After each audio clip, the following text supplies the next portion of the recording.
Hi, welcome back to the channel. Today I'm going to talk about my shock absorber on Himalayan.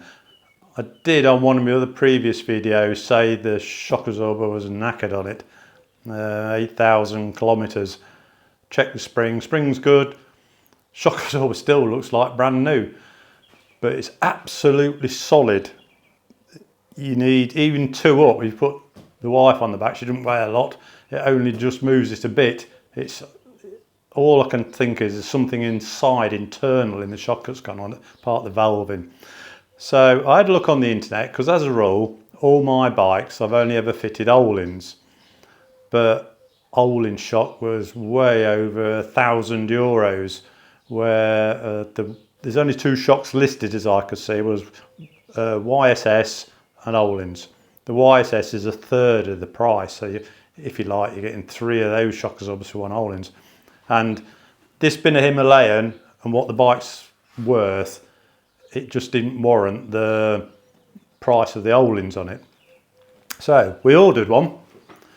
I think it come from Hitchcock's. I think Sue ordered it from Hitchcock's for me, but it's arrived. It only took about 2 weeks and a bit, maybe a bit more.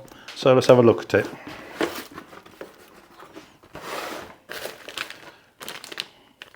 Now, I've had a look in here. You get an adjusting rod, stickers, stickers is the most important bit, isn't it? Eh?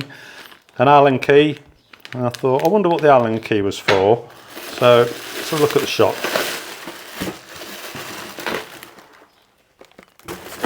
What's in the box? Yeah, very pretty looking shock absorber.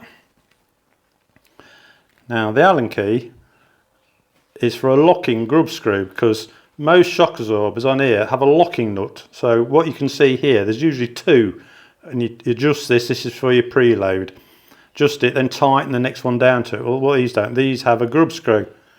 The only problem is, I've looked in the bag already, the grub screw's missing.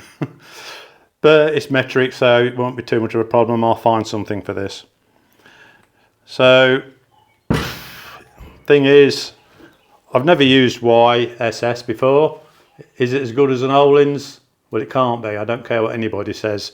Somebody doesn't sell something for 3 times the amount, even though Ohlins is a top branded name, if it's not a lot better than a cheaper brand. And this is a cheaper brand, as good as it looks.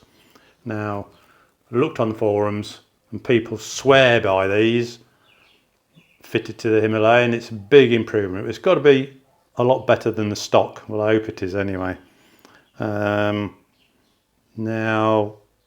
we'll see. I don't know till I fit it and I try it, but it's got to be improvement. Got preload adjustment, and what I do like about it, you got your damping adjustment. This knob at the bottom, that adjusts the slow or high speed of the shock absorber, so you can fine tune it a bit better.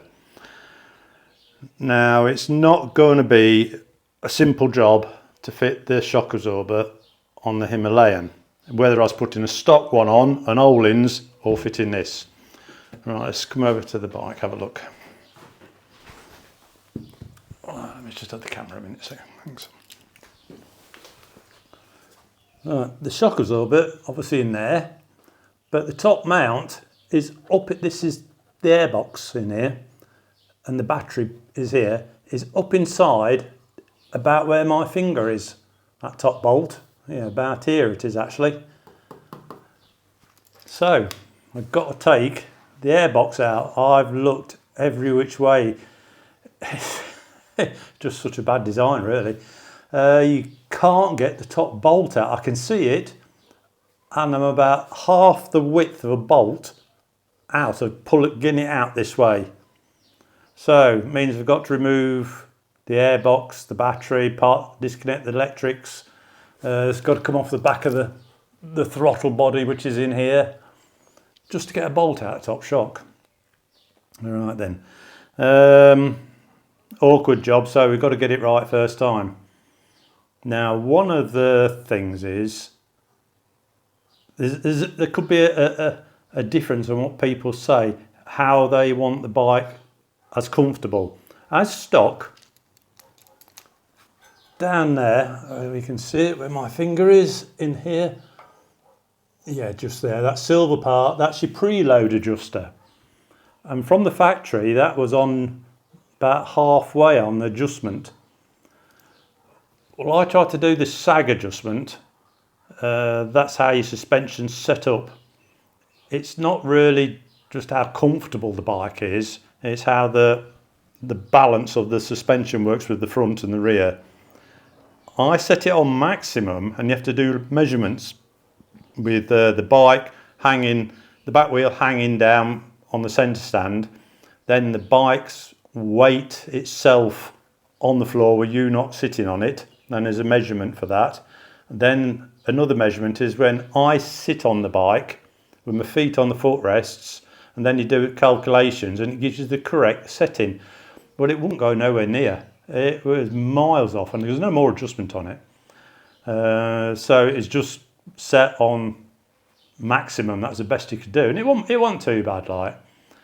But like I say, it depends what you're going to do with it. If you're just going to ride down the road, you can set it at halfway. You can do as you please. It's your bike. What you think. Some people think the suspension's to make it comfortable, but it's not a car. This is not entirely a off-road bike. It's not like a 450 KTM or something. But if you want to ride it decent off-road, there's a huge difference of having your suspension set right, and I just couldn't do it like this. Now, as this is knackered anyway, I bought this YSS Shock, which, like I say, does have more suspension adjustment. We did give them my weight, and they say that this spring that's on it is covered in my weight, so that's useful. So we're going to get this fitted. But there's a couple of problems I've seen already. Right, do you want to just hold this camera? So? Okay. As I pointed out, on the original Shock, your preload adjuster's here at the bottom. There, where my finger is. Can you see that, see? Yep. Yeah. Now, the reason that's at the bottom on this Shock is so you can get a spanner on it and adjust it. Now, the preload adjuster on this Shock, this being the top, is at the top of the spring, not at the bottom. Now, as you can't get the bolt out because this is up inside the airbox, so it's right up here, without me even mentioning it, you can already see there's a problem. I can't do the adjustment on the spring. When the airbox is back in, this will just be, I think, inside the bottom of the airbox. Now I've done, let me just get a tape measure and we'll have a bit of a measure. Right, if I measure from the bottom, right, there, 30 centimetres, and then the shock absorber's disappeared into the airbox. So let's have a look. There we go, look. 30 centimetres. So this part of that, according to my tape measure, I can't even see. This bit's going to be up inside the airbox. So what I'm going to have to do is, obviously I've got to take all the airbox out, battery out, electrics out to move this away, disconnect it from the throttle body, just to get this bolt out. I'm going to fit the shock absorber, and then before I can put any of this back, I'm going to set the sag, the rear suspension adjustment, if you want to call it. It's actually sag. Before I can put the rest of the stuff back. Then I've got to lock this off, put a locking stud in here, lock this off, because say normal shocks have two rings. This one for your adjustment, and the one on top, then you screw it down and you screw one against the other and it locks it off. Well, there's no locking off, no extra nuts, so this could come undone, which I definitely don't want to happen. So I'm going to get it all set up before I build it up. So I don't actually know how some of you other guys have done it. Do you just fit the shock as they send it and hope for the best? But it all depends on whether you're working on performance of the shock absorber or you're just working on, oh, this feels a bit more comfortable.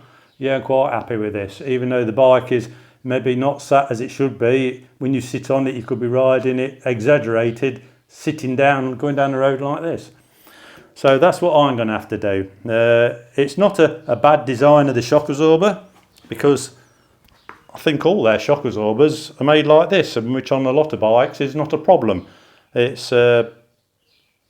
could be a poor design, I think, on Royal Enfield's behalf, but they're limited on room, and they've done what they can with what room they've got, really. Now, it caused some problems with the airbox, I assume. But anyway, it's what it is, and we've got to get it sorted out. So that's what I'm going to do. I'm going to get this stripped, fit the shock absorber, get all the airbox out of the way, because I need it right out of the way. Also, I can't get the adjustment done. And also what I'm going to do on this bike, because I'm going to turn it back into stock gearing, because this is going to be mainly used now. All this is coming off-road. The reason being, there will be a little surprise coming for you in the next month. And this will be used for just the tracks, the trails in the mountains. But I'm not telling you what that is just yet. So, I'm pleased with the looks of it. Looks very stylish. I've gone by recommendations of some of my subscribers who say, yes, it's brilliant, it's excellent, because I've never used one of these before, and I've looked on the forums. They get good and bad reviews, but it's, if you like, this could be a Royal Enfield of the shock absorbers. It's built to a price. If the Ohlins is way over about 1,100–1,200 euros for the equivalent of this, and what was this, about 300 euros? 362 English pounds. English pounds, so euros a bit more, about 400 odd, wasn't it? About there. Yeah, about 400 euros. So it is, it's a third of the price of the Ohlins. And there's a reason why I fitted Ohlins, but I'm afraid the Himalayan, the cost of the Ohlins on this bike, that this bike just doesn't warrant it. So I'm hoping this is okay. It can be rebuilt, but that's unfortunate as well. It's my Honda NC750X, I could change the shock absorber in about 15 minutes, and that's no exaggeration. This is going to be quite a job, but I know some of you guys have done it, so if I get stuck, I can always ask you, can't I? Well, I've done this just as a video on its own before I do the strip down and fit of it. So click like, thumbs up on it. Please subscribe down below. Any comments, put them down below. Any advice you got for me, the best way you've actually got around doing this. If there is a bit of a trick, I've had a look, but I can't see anything without stripping it down. And we'll see how we get on. So I'll see you in the next video then. Cheers.